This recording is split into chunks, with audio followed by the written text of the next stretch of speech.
درانو کتونکو السلام علیکم. زه محمد سلمان همدرد د حق غږ پښتو چینل خبري لنډیز کې ستاسو قربا اوس تاسو پام را اړوم د مهمو خبرونو لنډیز.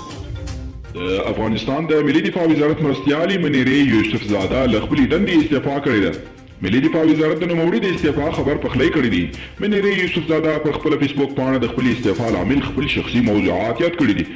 د افغانستان پخوانی رئیس جمهور حامد کرزي په افغانستان کې د هندوستان له سفیر روندرا تندر سره کتلي.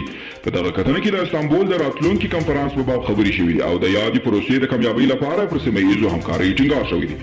اوپیک او د تیلو صادروونکي هیوادونه وایي د تیلو تولید کې زیاتوالی راځي. اوپیک او د تیلو نورو صادروونکي هیوادونو موافقه کړې ده د تیلو په تولید کې به په روانو میاشتو کې تدریجي زیاتوالی راولي. د اوپیک پلس په نوم د دې ډلې مشري سعودي عربستان او روسیه کوي او د امریکا د بهرنیو چارو وزارت وایي د استانبول ناسته به د افغان سولې د خبرو نهایي لوري وټاکي. د دې وزارت ویان نیټ پرایس یوې خبري غونډې ته ویلي چې د استانبول ناسته به له افغان مرکچي پلاوي سره مرسته وکړي.